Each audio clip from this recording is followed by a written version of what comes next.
good day, beautiful, bountiful, beloved immortal beings, and good-looking people. Maybe you're good-looking, you're always looking for and finding the good. You tuned in consciously and conscientiously to Eye on Las Vegas with your humble host, Barry Shore, the ambassador of joy.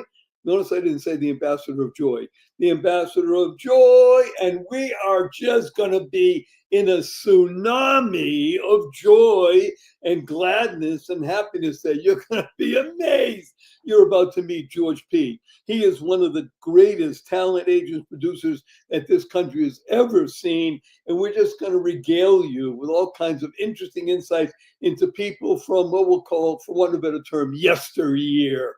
Legends that you will be able to look up. Everything will be in the show notes. Don't write anything down in the show notes. And we're going to bring on George just a moment. I want to mention something to people. I am privileged with my podcast to engage 2+ million people every month. And I even do personal appearances. I recently spoke to a group of 1,127 people about my story and things like that. People love it. And the reason I mention it is because whenever I mention 2 words, Las Vegas, people lean in, open up their eyes and their ears, and they say, tell me more. Because this is a magic place. This is a place of energy. This is a place where things happen. Yes, it's gambling and sex. It's all a small part. This is the entertainment capital of the world today. I'm going to tell you something amazing.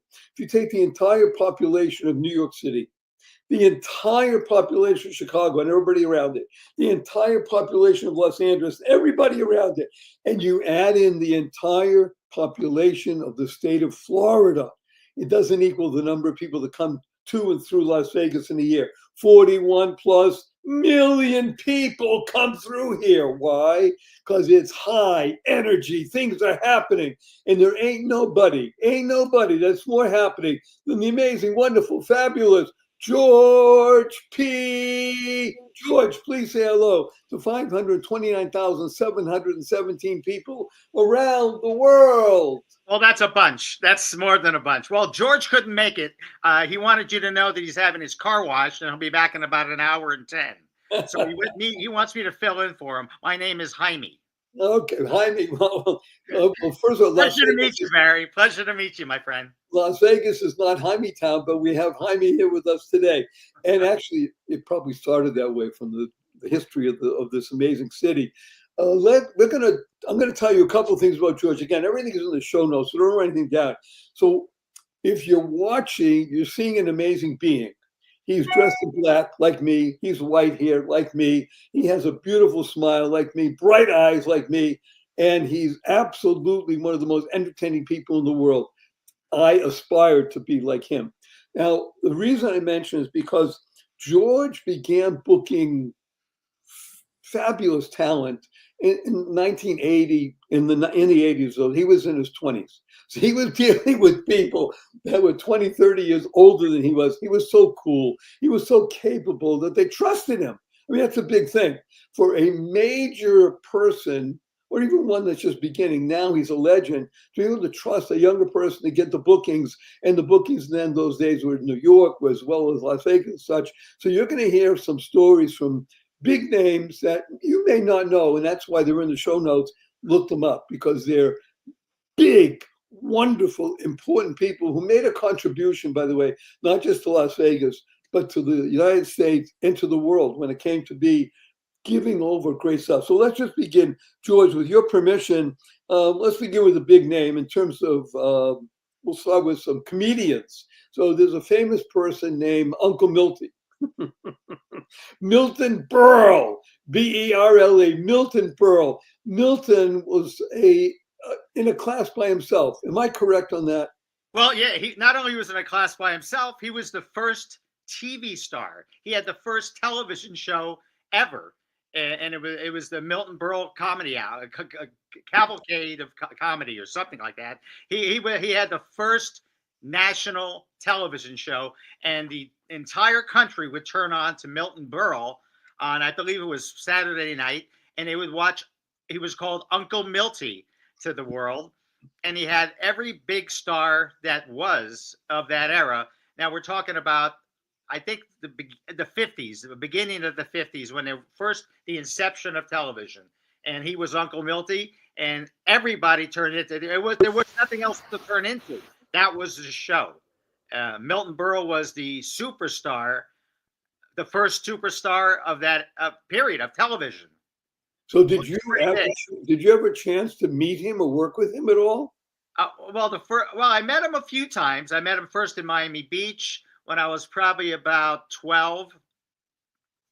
And we'll start with, I never hung around anybody my age. So it was really closer to 30 to 40 years older to me, the people that I hung out, because I found out that they were having all the fun. They were going to the nightclubs, they were going to the shows, and people my age, 12, were throwing around a Nerf football in the backyard. And I just thought it was more fun hanging around the parents of those kids. And so where was I going? Oh, Milton Berle. So first time I met him was probably at the Dovell Hotel in Miami Beach. He was split billing with Jerry Lewis, and it was a war, and it was amazing, and it was a fabulous show. And at the Dovell is also the hotel that the Beatles did their show when they first came to America. But back to Milton. Years later, when I met Milton at the Desert Inn Hotel, he saw me and we were introduced through some other talent agents. And we started talking. He says, let's get the camera girl here. I said, okay. He says, George, we'll take a picture. He would call me Georgie. So we took 2-3 pictures with the camera girl. And then later on, they came over with 8x10s.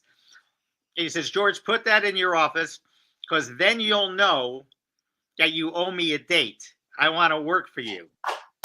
And it'll remind you that every time you see it, that we need to work together. I did. As the story goes, I'll make it brief.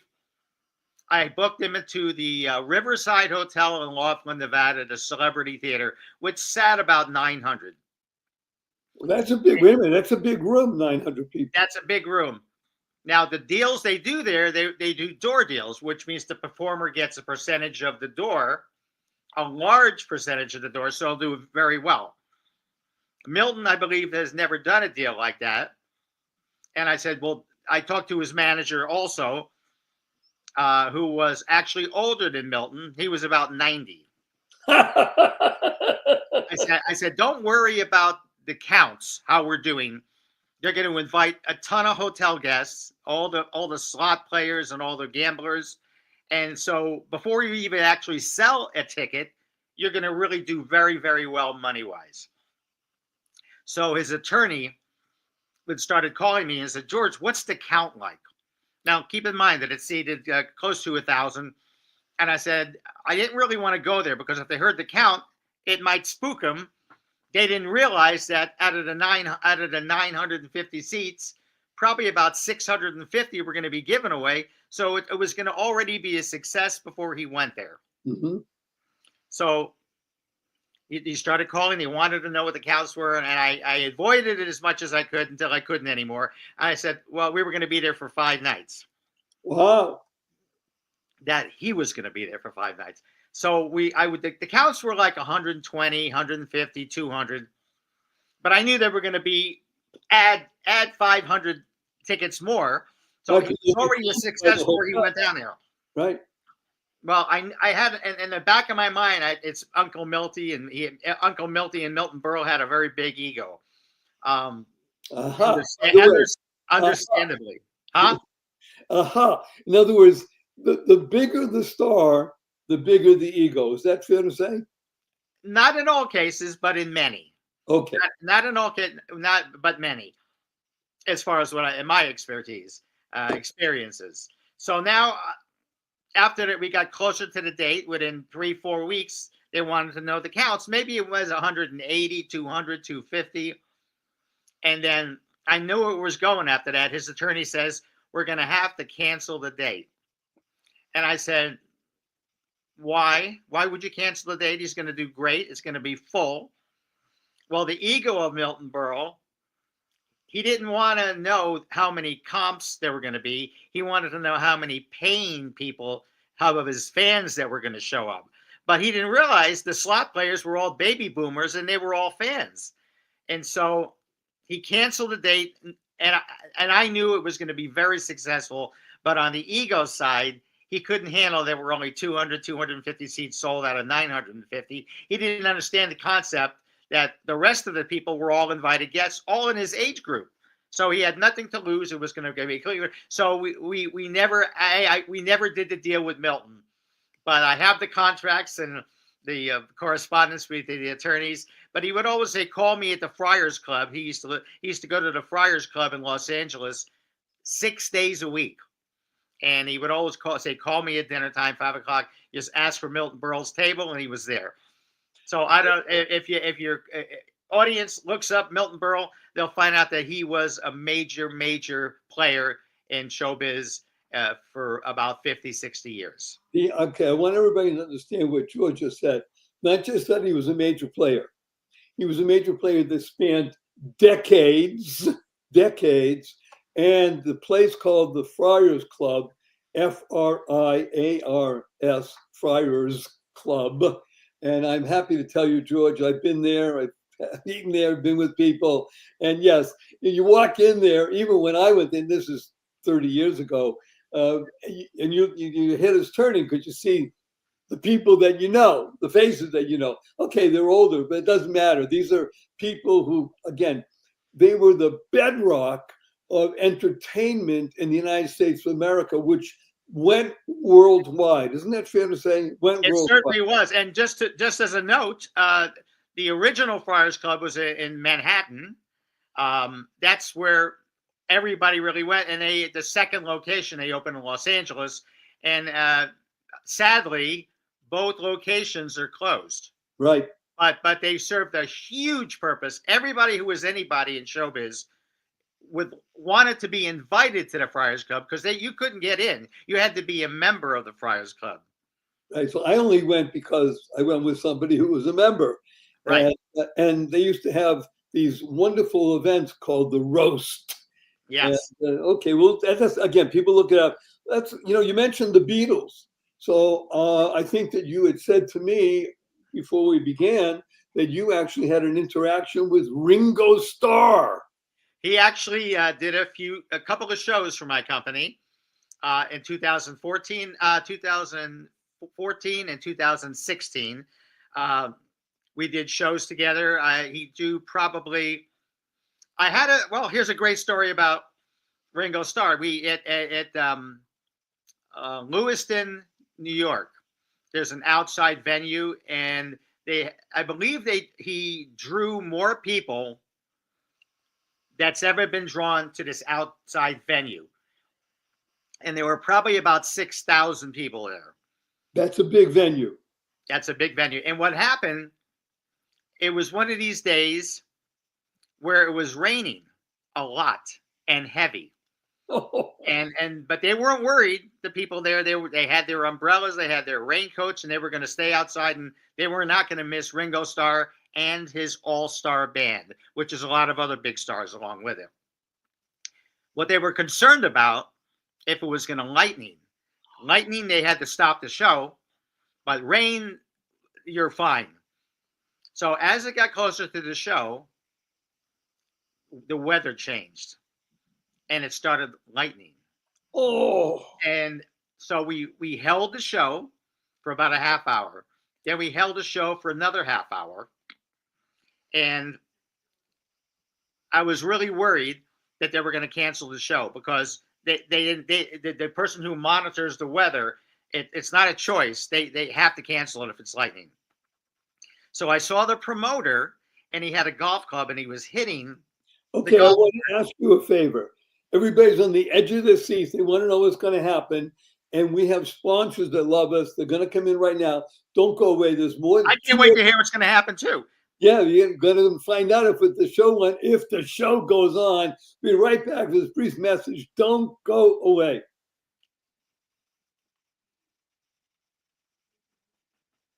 Good day, beautiful, bountiful, beloved, immortal beings, and good-looking people. Maybe you're good-looking. Joe is looking for and finding the good. We found good in abundance. Our cup runneth over with good. His name is George P. He is an impresario. He's a talent producer, and he has interacted with some of the most interesting, remarkable people in the history of entertainment. And we're on the edge of our seat to find out if the show is going to go on. Will Ringo be on the stage with the band?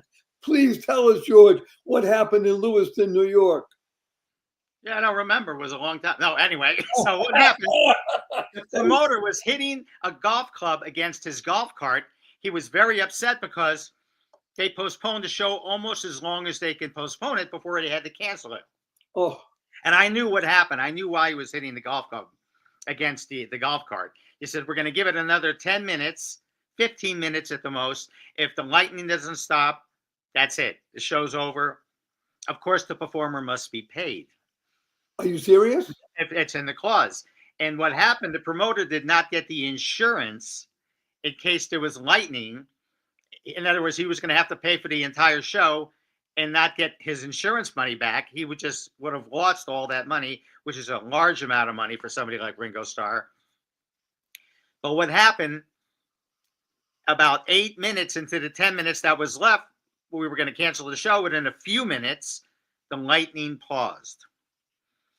So they said to Ringo Starr, please get up on stage right away. We think we can do about an hour before the lightning starts again. So at least they can get an hour instead of nothing. So Ringo made it to the stage right away. And the first thing he said in the pouring rain, never stopped raining. Oh my gosh. There was a curfew that they could only do the hour. And Ringo says, well, you waited so long in the rain that I'm going to do the entire show regardless of the curfew. The good news, the lightning never came back. Ringo Starr and the All-Star Band did the entire show. It was an unbelievable success, not because I did it, because it's Ringo Starr and the All-Star Band, and which had a lot of other stars on the billing with him. And it was very successful. And I was very happy that the promoter didn't take a loss because he was within minutes of losing the entire show. And like I said, Ringo would have had to have been paid. There was at least $500,000 on the line. And back then there was, even whatever it was a lot of money. A lot of money. I'm not at liberty to say, but it was a lot of money. I got to tell you something, George. The Beatles they're in a unique situation by themselves. Each one of them was a special being. Some people really like John. Who didn't like George? Paul was okay, had a special taste. Ringo was beloved by everybody. And you just proved it again. What an amazing person to understand that the people that were there were not just there because, okay, it's raining out. Hey, they want to be here because they want to hear us perform. I love performing. I love people. That's Ringo Starr. He's a great guy. Am I right? He's a Beatle, and the audience wanted their opportunity in their lifetime to see either Ringo Starr or Paul McCartney, which still tours to this day. And Paul is in his 80s. Ringo's in his 80s, and they're in their fantastic shape. Ringo watches everything he eats and gets his massages. I think it's daily, and he's a vegetarian, and he loves to perform. Still performs to this day. This is the key. One of the reasons I am so humbled and honored that George has joined us today, and I hope that he'll agree to come back again, is because what he's doing is, as a talent producer, obviously he does it. He makes a good living and such like that. He's touching people who love to perform. The smell of the grease paint and the roar of the crowd, as we used to say. And if you don't know that, look it up. It's a great phrase. Because that's definitely old school. Definitely old school. It's not quite the same today. Today has a lot to do with money and not the love of performing. Not for everybody, for many though. It's a different. The era you're talking about, the older era of showbiz, you would never cancel a show. You lived to perform. You had to be in the hospital to even consider not showing up for a show. The audience and the grease paint. It still is that way with a lot of the older ones and some of the younger ones, but the feeling has changed. Well, that's how I was. I was in theater a little bit for a while, and that's how I entered the arena. because it was, the roar of the crowd, even if it was 12 people, and the smell of the grease paint, because you're performing, you're there to be of benefit. Let's talk about some person that most people probably never heard of, yet he's such an amazing talent. And his name is Buddy Hackett. Did you ever interact with Buddy Hackett? As a matter of fact, I did. In fact, one of my best friends is Sandy Hackett, Buddy Hackett's son. And we're working together 2 weeks from tonight. We're doing 2 shows. Sandy Hackett has the Sandy Hackett Rat Pack show, and he plays the Joey Bishop, which was one of the Rat Pack members, right. lesser known Rat Pack members. The Rat Pack is Dean Martin, Frank Sinatra, Sammy Davis, and there was Joey Bishop. And Sandy Hackett, Buddy Hackett's son, plays the Joey Bishop in the Sandy Hackett Rat Pack show. And if it's not the best Rat Pack show in the country, it's up right at the top. And so one night Sandy says, have you seen my dad work? And I said, surprisingly, that's one of the shows I never saw. And so I went with him to the Sahara Hotel in Las Vegas. Buddy had a very XXX rated show. He would say anything for a laugh. And he would do anything. He was a little out there. And a quick story about Buddy. He used to have a special parking place at the Sahara Hotel. And his sign said, reserved for Buddy Hackett 24 hours a day. Don't even think of parking here. And as the story goes, and it's the true story, one day somebody parked there. Buddy went and parked somewhere else and then checked later on, and that car was still there. Buddy Hackett took out a gun and I believe shot out all 4 tires. Those were the days of Las Vegas when you didn't really get in trouble for doing something like that. By the way, even if it's not true, it's a great story because it could be true. Yeah. I'm pretty certain that it is true. I'm not 100%. I wasn't there, but I've been around Buddy a few times, and he was maybe Johnny Carson's favorite comedian. I was just going to mention to people, it's in the show notes. Again, if you don't know Johnny Carson, we will talk about that. There are a number of shows on YouTube where you have Buddy Hackett for a clip. And like you said, he would do anything. And some of his stories are so classic, and he would roll around on the floor and say certain things. And even though he was XXX in his show, he was, I'll call it X plus on television, which in those days was really hard to do, but he was able to get away with it because he was Buddy Hackett. He had a face that was made for theater. Am I correct? Is that fair to say? Yes, absolutely. He was a comedy genius. There's a few DVDs, his show in Caesar's Tahoe. Caesar's Atlantic City, where it shows Buddy doing his nightclub show, and you can order them. These are not my things, but if you have any interest at all, they're on DVDs. And you can see what the type of genius he was. But he would literally do anything. One time in Las Vegas, during the streaking time, when people used to streak, and that's when you ran past the camera or in a group of people with no clothes on. Naked. Well, Sandy Hackett was opening for his father, and Buddy Hackett streaked the audience. And he on stage. He ran, not on the audience, on stage. He ran the entire length of the stage with absolutely not a stitch of clothes on.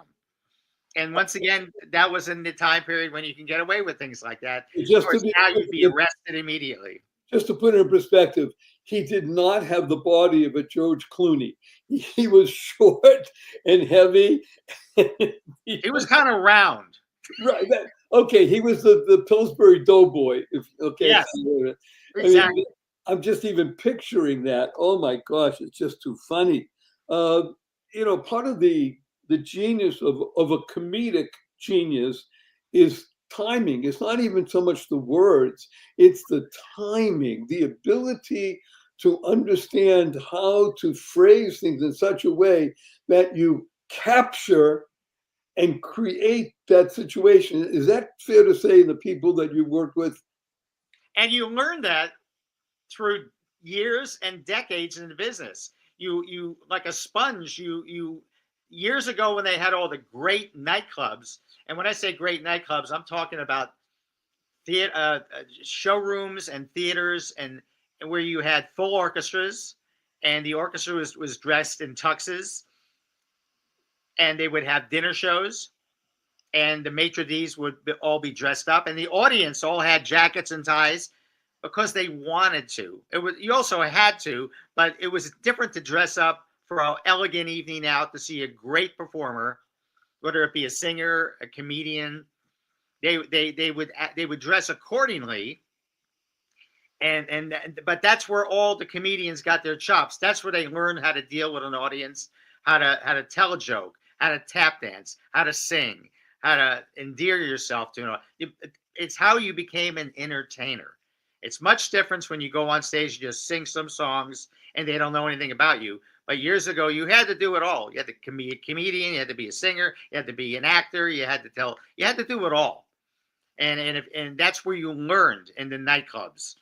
And many of them learned well before they were 21 years old. And they could go into the nightclubs and perform. They just couldn't be in it. Just like casinos in Las Vegas. You can be in the showrooms years ago if you're less than 21, but you couldn't be in the casinos. And that's how entertainers got their chops. They learned the business coming up the ranks in nightclubs, which you don't have today, which very, very rare to have one today. There's still a few in New York. There's maybe a few in New Jersey, one or two or three around the country. But it's an endangered species, which is almost extinct, pretty much extinct. So you use two E words, extinct and entertainer. So Las Vegas has become the entertainment capital of the world. And you mentioned one little piece of entertaining, which is called tap dancing. Now, it happens to be that I have such a soft spot for tap dances. To me, it's one of the greatest art forms in the world. And I'm about to say words that I am loath to say, George. I'm going to say them anyway, just because the nature of the beast of what we do. We work in a time zone and certain things. So we're coming to a close of our time together this round. I have 3 quick questions for you. Are you ready, George? I'm ready. Number 1 question. Will you come back again? Absolutely. I'd love to. Thank you. You're so fast. So we'll start with tap dancing next time. How's that? Oh, well, if you want to next time, if your audience is listening, we could talk about Jackie Gleason. We could talk about Dean Martin and Jerry Lewis. We could talk about The Tonight Show with Johnny Carson. Any one of those can use up the entire timing, but they're certainly warranted because they were giants, once again, giants in the industry. Not low. These were the top of the mountain. Well, people are going to be clamoring. I'm sure I'm going to get emails and texts and say, Barry, sure, please have him back next week. Okay, but he's coming back. Don't worry, he's coming back. Okay, number 2 question. George, at this point in your life, you have only 80 seconds to answer this. What is your most fervent desire? My most fervent desire? I have to ask very quickly, what is your terminology as fervent? Fervent, passionate. What motivates you in the morning when you get out of bed and say, this I need to do? To keep doing what I'm doing. I started in the business April of 1980 professionally. Been doing it I think that's about 42, 43 years. And, you would think after you've done decades and decades of the shows and produced them and worked with all these stars, you wake up and say, I think that's enough. But in my case, it's not. It's just to keep doing it, to stay vital, to stay energized. That's what I look forward to every day, to keep doing it. It keeps you young and it keeps you vital versus having nothing to do. So if you love what you do, you should do it. So this is an RX for life. It keeps you young.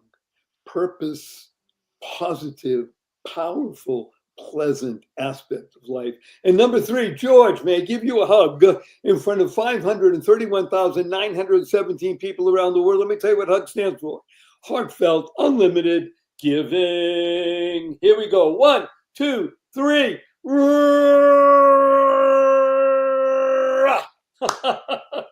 George, by the way, I created an acronym for your name. Can I tell you what it is? What is it?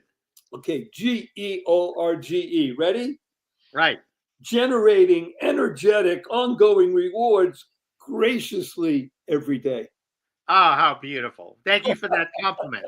That's very, very nice. Thank you. Remember, you tuned into Aya Las Vegas with your humble host, Barry Shore, the ambassador of joy, amazing George P. And there'll be more of him because he guaranteed he's coming back again. So don't go away. So a blessing from George and Barry. Go forth. Live exuberantly. Spread the seeds of joy, happiness, peace, and love. Go mad. Go make a difference. George, don't go away.